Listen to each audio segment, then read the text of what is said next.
Warrior and Scientist. Nidhogg, Dragon.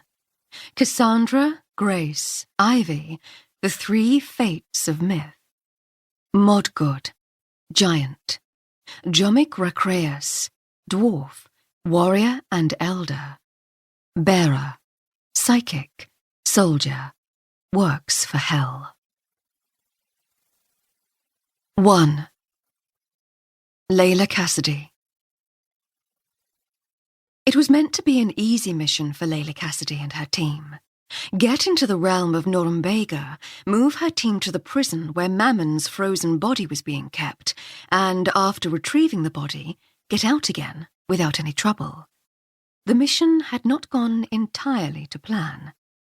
"Well, this sucks balls," Remy said, as he sat up against a large tree. He was 3.5 feet tall, and part man, part red fox. He stood on legs that were more human than animal, but his entire body, from the tip of his bushy tail to his fox muzzle, was covered in fur. Remy had crossed a witch's coven several centuries earlier, and they'd decided to kill him by turning him into a fox and handing him over to a hunt master. The spell had gone wrong. It had turned him into a fox, but only partially, and it had also killed all 12 witches and deposited their souls in his body, essentially giving him 12 lives. Last Layla knew, he was on life 8. Beside him, Layla nodded. "It's not been our best day ever." The team had gotten into Norumbega without a hitch. Felicia Hales, a powerful vampire who lived in New York, arranged for them all to go through the Realm Gate and meet up with Mayor Isaac Ayer. Unfortunately, that was where the good news ended. Isaac's people turned on him, revealing that they'd been working with Avalon all along. They killed anyone who tried to stop them, and Layla's team were given the choice either to cease fighting or watch more innocent people in Norumbega die. They chose the former. The team had been taken to the prison that was their original target and put beneath the trees at the edge of the massive clearing in front of it. The ground was hard and cold with snow, still covering large parts of it. Layla was grateful for the warm clothes she'd put on before coming.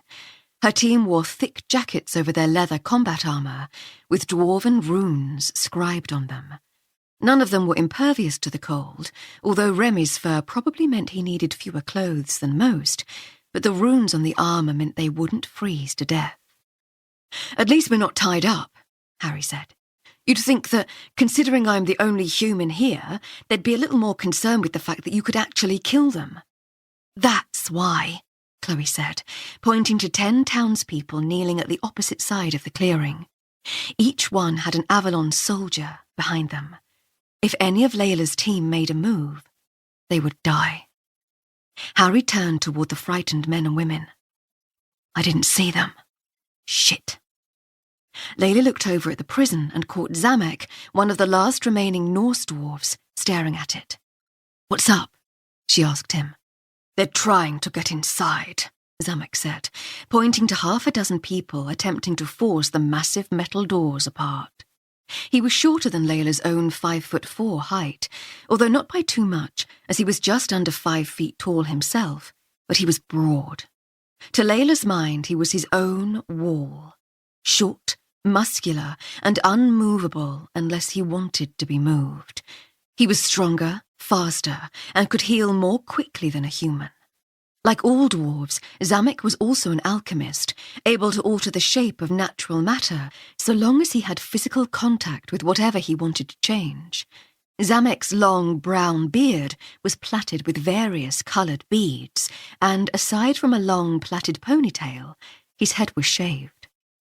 The prison itself was huge, with 50-foot white columns outside the front entrance and massive glass domes atop several parts of the roof. Built into the side of the mountain, there was no telling how far into the rocks the grey and white stone building went, or how deep it was.